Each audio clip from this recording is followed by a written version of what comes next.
At 7 o'clock, we got Tennessee Tech, who went 4-7, traveling to Middle Tennessee State, who went 4-8. Middle Tennessee State favored by 23.5 points on ESPN+.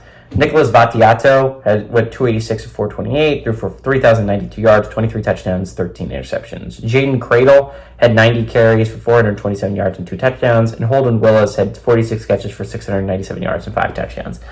All those players return, baby. I don't get to say that very much, but I get excited when I do. Every single one of those players returns. And I understand it's like every single one of those players return, but on a 4-8 football team is not super exciting. But honestly, Middle Tennessee State, I think, has the chance to be the big shocker in Conference USA, right? Because there's not a lot of teams that I think can actually shock people, right? Like, I don't think Florida International is going to randomly step up their game a massive amount.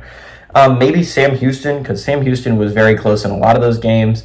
But I still think they're going to go through a little bit of a rough period this year, right? I don't think anyone expects Kennesaw State to randomly come out of nowhere. I think Middle Tennessee State has the chance to go from a 4-8 team to like an 8-4 team pretty easily. Nicholas Vattiato is he's an often overlooked QB in the group of 5, mainly because Middle Tennessee State is typically not that very good. But Vattiato is a good QB. He's good at passing the football. I like watching him play football. He's good.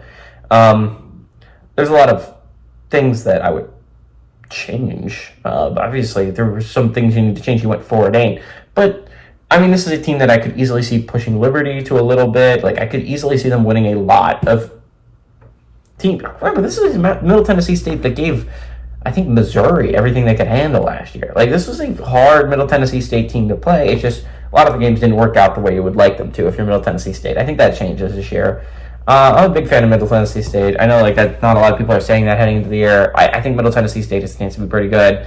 I think they're an overlooked or an underrated team in the Conference USA, which I don't think you can say a lot about a lot of teams in Conference USA. I think a lot of them are not going to be that great this year. I think Middle Tennessee State, that'll actually help Middle Tennessee State a lot too, because I think they're going to be actually pretty decent. And if you're pretty decent in a conference that just kind of sucks, you're going to look a lot better than you are. I like Middle Tennessee State to win this one. I like Middle Tennessee State not only to win, but to cover. Give me the Blue Raiders to cover.